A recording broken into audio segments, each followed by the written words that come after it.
loves thinking it's time. Okay, 3, 2.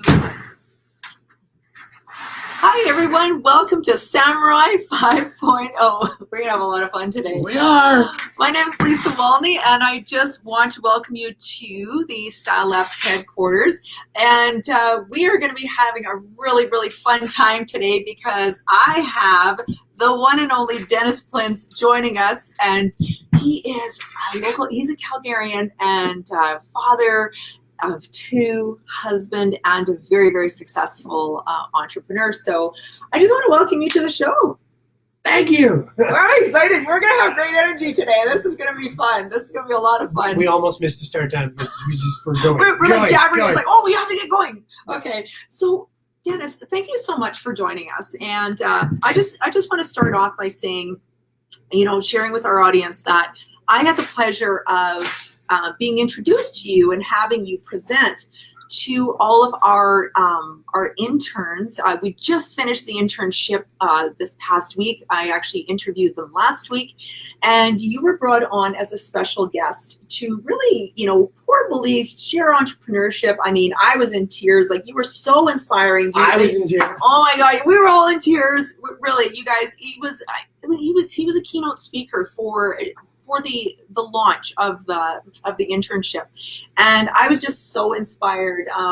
My daughter was one of those interns, and she read your book, and I have it on my desk. I need to read your book because she was just blown away by it, and just so many things that you shared, and just your vulnerability, and just everything that you've gone through, and it just shows what perseverance and belief and desire and drive does, right? So that's what I can't wait to talk to you a little bit more about that today, and really share with our audience. I want them to get to know you. Sorry, this is just so awkward because I'm looking at you, I'm looking at the camera. So you know what? I'm not going to forget about you guys, but what I'm going to do is I just want to be present with Dennis, and we're just going to have a really great conversation. And and I know that you'll all be inspired by his energy and everything that he's going to bring today. So you know what I'm going to do is just switch this while we get started. So it's so funny. So here we are. So he's trying to run a watch party. If you're wondering what's going on right now, we're just doing a little play. Okay. You settled? You're good? I'm calm. You're good? You're good? It's all okay. We're good. Just one more thing. One more thing. Okay, we're good. Distant. We're here. We're good. All right. Everybody's settled. So you're an accomplished author, and you are a very well-respected real estate realtor and an entrepreneur. So what exactly inspired you to take this path? Okay, so I'll back up and say thanks for having me. Lisa, Alman, Stylelabs. Bit of background, if anyone's wondering, friends of ours connected to our business. Alman and I go way back. I don't even know how many years, similar to when we started just getting to know each other, like 20 years, just through this small city, which quickly became smaller, is becoming smaller as we're downtown Calgary, and not a lot of people are downtown today. So those that are still at it, hardworking, I think. And being invited to the last event that you guys, girls, hosted was awesome. And one of the words that comes up is, accomplished author. You're an author. So author was not something any of my teachers would have predicted I would have done. And the word that I, accomplishing, is what I love. As I read a few of the notes to brief us today, accomplishing, and I know you are, like, we've got so much work to do. 4 kids, 2 kids, responsibilities. People like Alman that we work with that just want more, which is awesome. So I just want to back up to that and say, the fun part about, I know the people you're connected to, the group we're connected to, through our channels, friends. What I love about it is it seemed to be a time more than ever when there's a lot of authenticity. That was a word that people that I tried to reach for. But if you're showing up today, I think people are showing up with it more than not. If you're not showing up. Meaning a lot of people are at home, not able to get out, don't have offices, don't have careers to go to. Those of us that are creating careers, you, me, pursuing better in these difficult times is how we end up doing these things. So with all of that to say, I'm super excited to be here. So much that we want to do, and hopefully what comes out of this is what came out of our last meeting, which is a connection that we will continue. Me, you, your daughter. Our struggle is what connected us, not the great stuff. That's right. So hopefully that's what we're doing with anyone else that's tuning in. And absolutely, and that's really why I know that 𝐿𝐴𝐿𝐴𝐿 and 𝐸𝐿𝐴 and the team at Style Labs had this vision to really bring people like yourself onto the program to share your stories, right? Because there's so many people watching and going, can I do this? Or I need to look for something different. And maybe if there's just one thing, right? Because if people can see one thing that they can really connect to, sometimes that's when the light bulb goes off. Or like you said, it's a small city to build relationships. Like you don't know who, as a result of this, is going to maybe reach out to you and go, hey, Dennis, I saw what you shared today. Mm-hmm. And, can we get together kind of thing, right? Sure. So let's talk about this. Let's talk about roadblocks. Because you and I, we were already sharing about roadblocks. We've had a few. Yeah, we've had a few. But, and often we hear that failure is sort of a necessity to success, right? Some of those roadblocks, like that can ultimately lead us to where we want to go. So, how have those bumps in your life really helped to contribute to your success? Because I know you shared with us, right? Obviously you've gone through some stuff, and but really, what has that done for you? I think it's what leads to stuff like this, which is when people are able to share a struggle or struggles more so because we learned from them or made it through them. It's hard to share a struggle when we're in the middle of it, and we're all in the middle of a pretty massive struggle right now. So nobody's able to come out on top and say, this is what you do during a pandemic. But when you've been through a struggle, whether they be health issues, both of us, whether they be serious financial hurdles, abusive family things, like the deeper you go in those, when we've come out the other side, really, to say, okay, here's where I am. Here's what that looked like. Here's how it felt. And the biggest one is here's what I learned. Right. When that magical moment happens, the younger I was when I was younger, that just didn't happen. It was all a secret. I kept all of it a secret. For some really valid reasons back in the day, if you shared too much struggle, for me, groups like social services stepped in and police showed up. And that often led to more problems, it seemed. They weren't really solutions. But when amazing people showed up that said, I get it. Teachers, social workers, even a few police officers that said, hey, let's just pause. Even recently, I dealt with something that a police officer showed up, who just pulled everyone aside and said, I think I understand what's going on, to the person that was seemingly the most irate and out of control in the whole situation. So when struggle has happened and we're able to make it through because other people have helped us and we're okay to share that, as I now get a bit older and more mature, I realize it's the magic, because somebody else listening, watching, right, is going to connect and go, I thought I was the only one, but really that which we think is most secret is actually most general. Oh, and it's that vulnerability. It's that vulnerability, and there's so much power in it, and people don't understand that, right? Because, like you said, and I mean, you have to be careful, as you say. There's different parameters and stuff like that. But when you're looking at, I look at everything that you've been through, right, and where you are today, and look at, you're taking those and you're looking back. You shared that with the group, when you were in here. Mm-hmm. It's like looking back on that, and that just. Don't you find that just makes you stronger? Like, because you go through that and you go, we made it. Mm-hmm. Like, we made it. You know what? I mean, I can pretty much make it through anything. Yeah, the key word is we.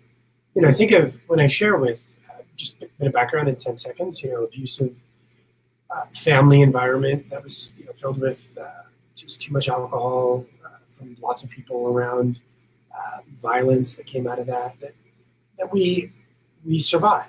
That was the first variable and unknown for a lot of circumstances. So when we, as a family unit, or the friends or people that helped or pulled us or pushed us or just were there for it, when we get through it, which we are now all here to talk about are going through something else, we know who to call. Right. You know, like the first chocolate circle square the first thing I remember consciously stealing as a 7-year-old boy. I share that and be like, oh, you stole, you're a bad guy. But at 7, I didn't know where you got food. Today I know that I can pick up the phone and call the food bank or social services. And there's all these great things that if we're courageous enough and resourceful enough to pick up the phone and say, Lisa, Dennis, I know you went through this with your daughter, or you went through this, Dennis, in your business. Can you help me? I know people with the DNA that have been through that, which not everyone has, immediately say, yes, I want to help you, right? So the struggle when we've made it through, if we've made it through, leads to help. I couldn't agree more. I mean, that honestly, that gives me goosebumps, because we all need, and I don't care what level you are, like, you know, let's say, you know, we're going to focus on entrepreneurship, but it's a tough road, right? Like it's a tough road, and you're going to get no's, and you're going to, you know, fall into bad relationships and situations and all of this other stuff. So that just brings me to my next question, is that do you believe that entrepreneurship truly requires you to be, it's for a special type of person, you know, it's, you know, you have to make sacrifices, and it's not because it's not a crazy nine. It's not a 9 to 5. We know that, right? So let's talk about some of the sacrifices, like I mean, you've had, you know, huge success. So what were some of those sacrifices that you had to make, let's say, in order to get, you know, further down the road?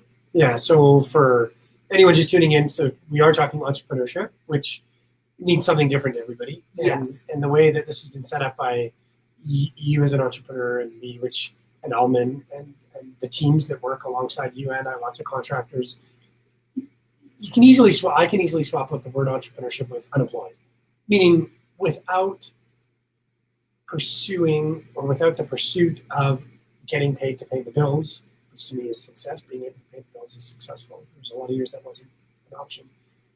And then from there, it's dependent on who you talk to. What is success? But entrepreneurship is really the ability to pay the bills by your own means and resources and effort, without having to ask a boss what to do. And a lot of people need a boss, you know, meaning need direction. Mm-hmm. I did for a long time. So I don't think I was ever by any means born an entrepreneur.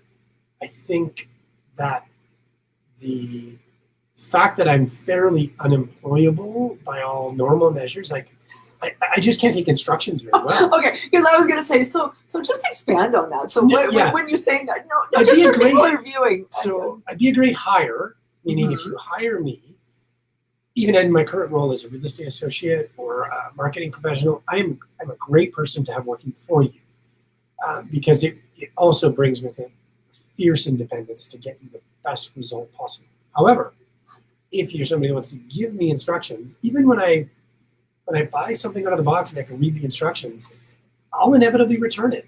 You know, iPhone screen cover I returned. I wore a patch recently to check blood stuff, and I have to return them because I can't get it right the first time. The interesting part is I don't get sad. I get curious about, okay, I screwed it up. I didn't read the instructions right. Can someone help me? I usually give them to somebody else to say, help me understand how to do this better. And I think that's entrepreneurship. I think it's the ability to be able to ask for help, the ability or the desire to want to get the best result possible with that instruction or help, and the inability to really be consistently employed by someone else that just wants to give instruction and follow it. If you have an innate desire to be super curious and creative and drive to get great results, I think that's an entrepreneur. And a lot of people like just showing up and saying, tell me what to do. They're amazing to work with. I'm not one of those. If you do give me specific instructions, I'll probably mess it up. So, okay, so you're talking about you don't like to take instructions, but as an entrepreneur, because we're running, you know. Don't like to take don't take them well. You don't take them well. They go into my brain in a weird way, they come out, and you're like, I didn't ask you to do that. So part of entrepreneurship, though, is really being able to often build a team, right, and delegate. Like really key people. Yeah. So how are you, though, in the area of delegation? So let's say, okay, if you're given instructions and you may not like to take them as much, or follow the rules. Yeah. I'm a little bit of a rule breaker myself, so I understand. Yeah. And Elman's like, yes, she is. I think we all are in our own ways, right? Sure, yeah. It just takes. As long as the breaking of the rule is because we believe it will be a better result because yes, of it, well, right? of course, we can always Versus in school, I broke the rules to get attention. For I sure. kicked out of class, not invited back. Those are bad rules to break. Like some rules border laws, right? Like if you break it, Right. the consequences Right. is crazy. But I understand. So, but delegation and, again, with your team and stuff like that is part of that. So how are you in that area? Like, do you like delegating, or are you a person that needs to do it all on your own? I would suggest, obviously, Danielle or Nigel or Luke could add a comment. I don't think I'm very good at it because when I feel guilty or I feel unequipped to be able to ask someone or tell them, not tell, ask, I don't mind, tell, Mm-hmm.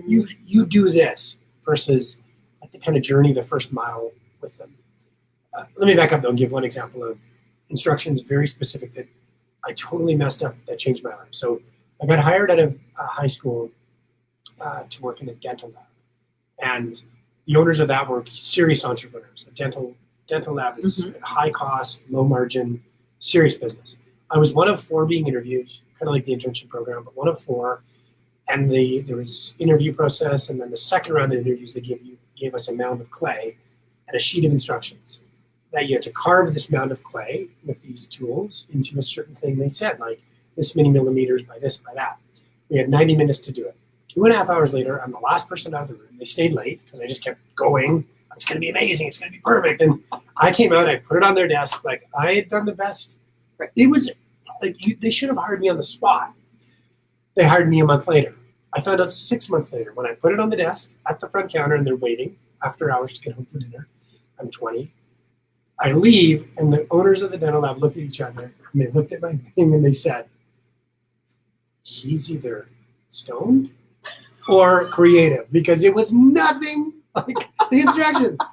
That guy, they gave me the job Wow. based on the willingness to stick to it. They knew I tried. And I was creative, and that was just a thing. It wasn't. They gave me the job. That guy emceed my wedding. That guy became my greatest mentor and friend Wow. on this planet. He's the reason I just did this competition thing. Amazing guy. My point is, sometimes out of the mess, as long as we give it our best, which is what I tell my kids, it's not, Caleb, if you win. It's not if you get it perfect, but you gotta try. Right. And people know when you try. When you're the last person to leave the field or the office or that thing I created, and the most confident, I'm like, I did it. They're like, no, you didn't. I tried. You tried. And that to me, just everything you've described, is entrepreneurship right there. It really is. It really is, because you know what, like you said, you're the last person there. You're the one taking the phone calls, right? You're the one not going out when everybody else is, right? Yeah. Because you have this vision, and like you said, those were their instructions. Their instructions, but your DNA was like, I am not quitting till this is done. That's right. Even though I didn't really understand it, I tried. It doesn't matter, but it's grit. And we often hear grit. So that's going to lead me to my next question, because And grit will always get hired by Yes. me over resume. And I know you know that. Like when you look at someone, most of the time, like if you're looking to be a doctor, you're going to get the best medical advice. Of course, you want someone that's done it. But when you're in the world of entrepreneurship, you're creating beautiful things and projects for clients that take personality, and the effort and the work. Most of the time will win out to me the personalization over the straight A's. no. Next question. We are so on the same Cool. page. We are so on the same page.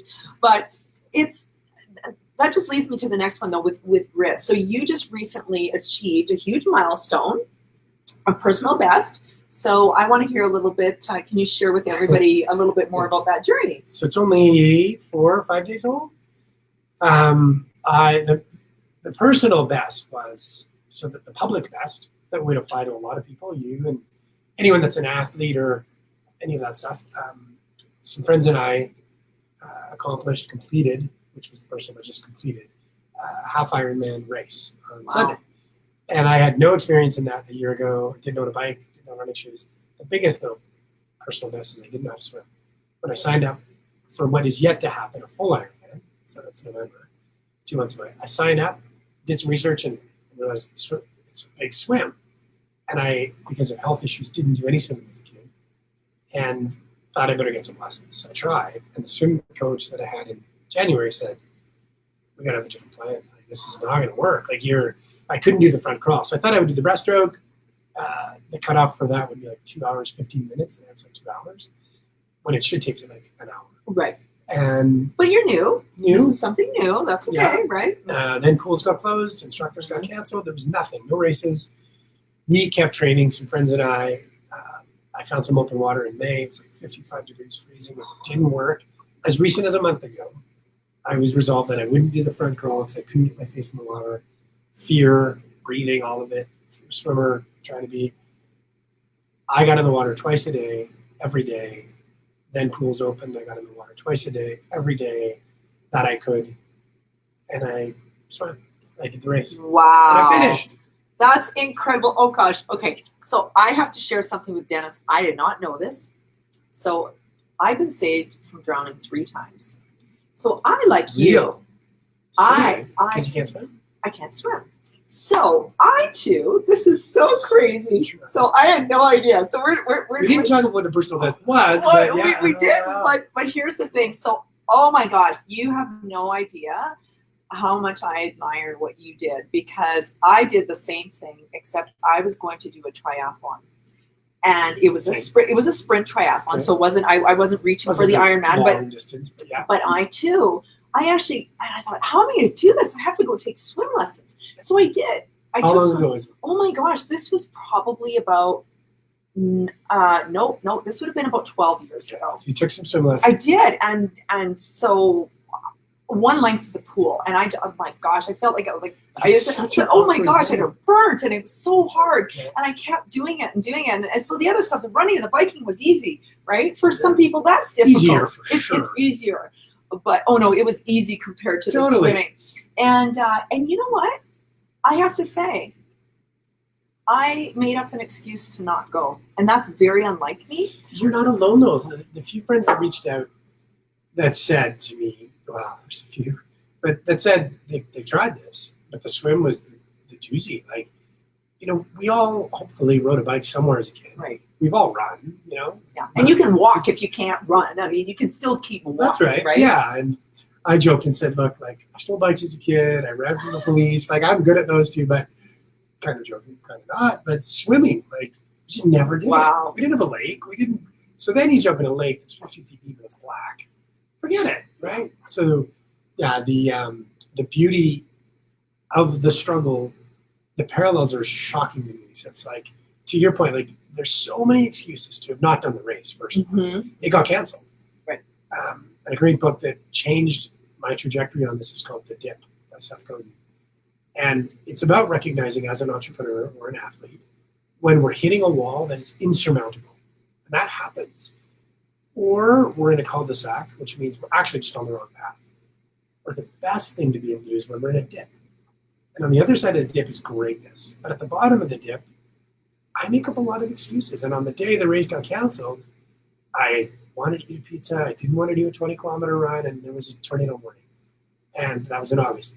And I did the run. I didn't eat pizza. And I said, I'm going to race no matter what. And the swim, though, was still the like, what if I can't? I thought backstroke, breaststroke. I practiced all of them. Right. And the people that watched me do it said, my swim teacher said to me, let me see this breaststroke because I don't think the front crawl is going to work.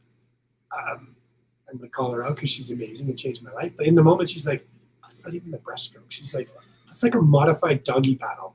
And we laughed hysterically.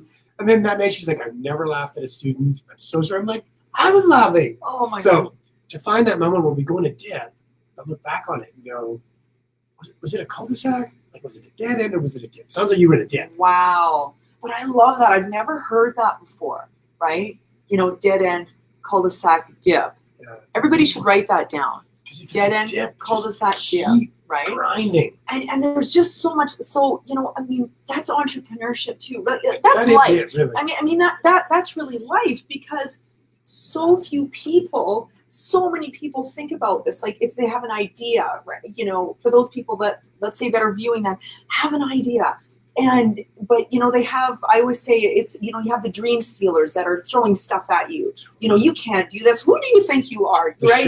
You can't. We've all, you know, I'm sure you've had so many of those in your life, and that so many people stay in that dip because of that, right?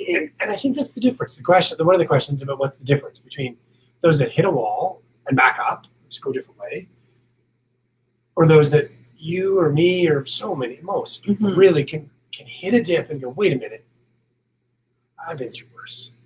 You know, I've been through worse. Like, I've unfortunately, unfortunately, have vivid memories of stuff I've shared with you. You know, like when you've seen a family member, my mom, you know, 7 broken noses, which she shares as like, those are the scars that gave the resilience that her and I default to whenever things seem bad. We just stop. Like, Mom, remember? Right. You know, and we both, because she never gave up in a dip, she pushed through and pulled us through. I was in the middle of 2 kilometers swimming on Sunday, and one of the safety boats that was out there to take care of me mostly, because the other 2 swimmers, by the way, I was last out of the water by twice the time. Like, there's a difference of 30 minutes and 60 minutes. Anyway, one of the safety boats ran into me because I don't swim straight. I'm all over the place. I just had to make it through the swim because the bike and the run would be easy. And I thought of my mom. And I have these anchor memories that, like, my psychologist tells me I got to get rid of. But she also knows, like, those are what make dips seem not that hard. Well, and I think they are very important. And I think, you know, obviously everybody, I would have to say, or most people have that certain anchor, right? Anchor moment. Just something. I know I certainly don't get to this stage and age of without. You don't. And it talks about, you know, we talk about mental toughness. You know, is it innate or can it be developed? And, you know, what would you say to that? Oh, I love that, because I really thought about the difference. I have a lot of it in some areas and very little in others. And I don't think I'll ever. So the answer is, I don't think you can make it up in areas you don't have it. Meaning, if somebody posts a comment on here that's jugular, or even at the exchange we had afterwards, and the one little line that was meant to be helpful about one of the lines in my book, it stung. It stung because it really was real for you, for your daughter, for me, and I was like, I can lose sleep over that. But in other areas, like somebody that sat at my kitchen table and said to the guy that I was doing the race with, you guys are crazy. You've never done a sprint. You've never done an Olympic distance. In me, I knew that was encouragement. So the difference there is some stuff stings and I'm not tough. I have thin skin. Other areas that are relatively insignificant that I believe in, I'm like, you could hold my head underwater till I'm almost dead and tell me that's what it's going to feel like, but it's something in me believes, right? So I think mental toughness, I think if I can continue to find areas I've got it and use it and know where I don't have it and be okay with that, and just do my best to protect that other area, like not be silly in areas that I think are going to hurt, that I can't bounce back from, and keep that as, stay away from those danger points, right? Versus jump in a lake when it's 55 degrees. And some other people, that might have just done them in. Do you know what I mean? Like some people might have a natural physiological reaction to jumping in cold water that causes their heart to stop and drown. You shouldn't push yourself. No, of course. I mean, right? We have to be. I mean, you still have to think safely, of course. In every decision we make, yeah, there's unintended consequences, and there are likely consequences, right? And in entrepreneurship, which is so fun, if we really think about it, what's the worst in my business, real estate? Nora Park, one of the greats, said to me once, nobody dies in real estate. How are we doing for time? Should we keep rocking it on? Okay.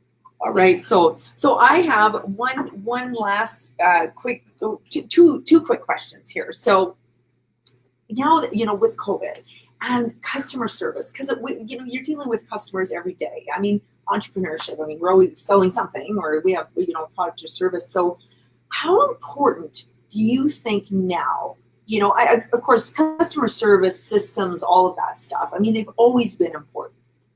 But do you think, how much do you think that that's going to be a differentiating factor now, you know, as we're slowly, you know, finding our way through COVID and hopefully out of COVID? Yeah. You know, this really taking care of people.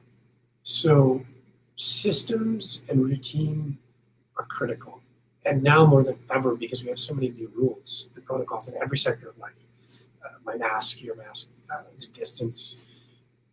So as a business and as an entrepreneur, which means fairly self-employed, striving to build a great business, I fully believe, as our team is now more than ever focused on this question, what parts of our business matter most to the customer that make the biggest difference, that we can systematize, scale, and repeat.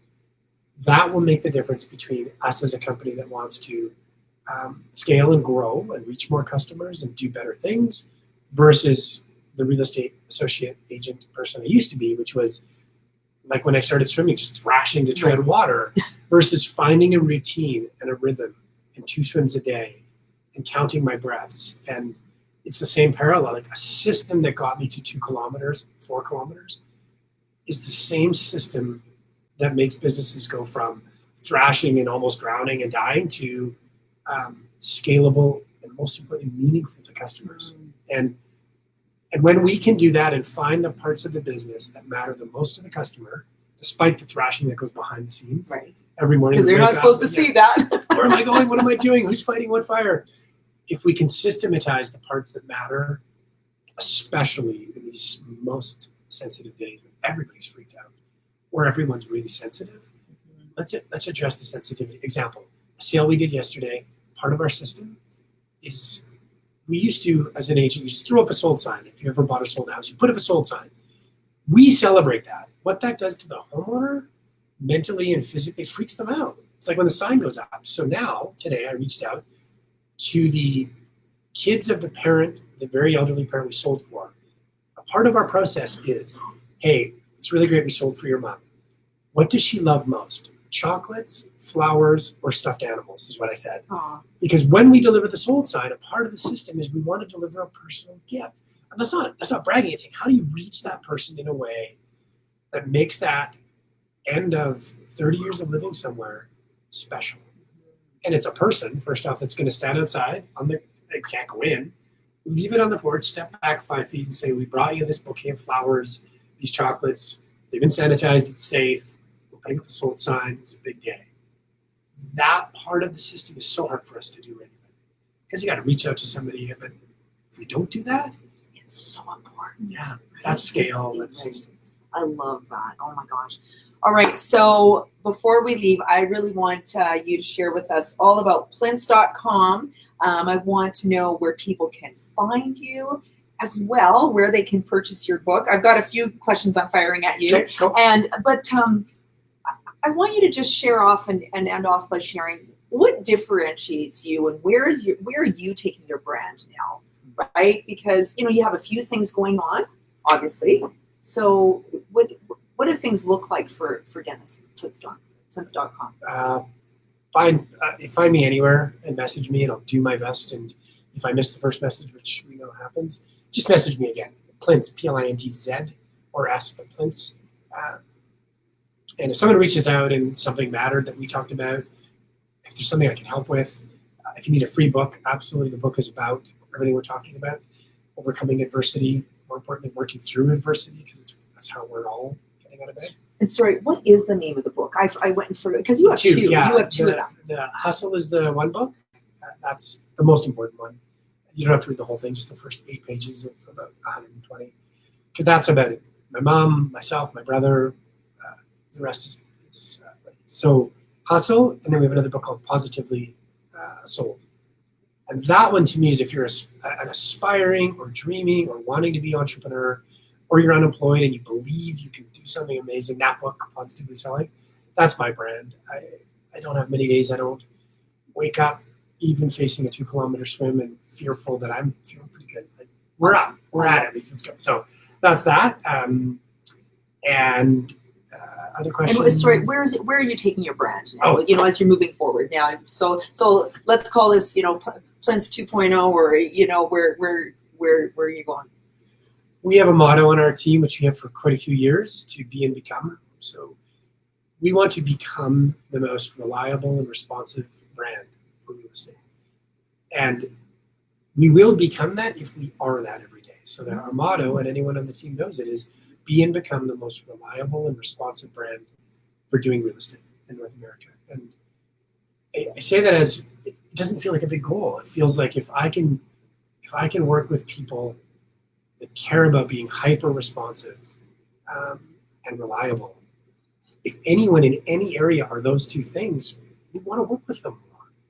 And I don't do that very well all the time. There's days I miss calls and messages, but being reliable, being responsive, and the words you've used, and I think we use being caring, really caring about the person at the other end of the transaction.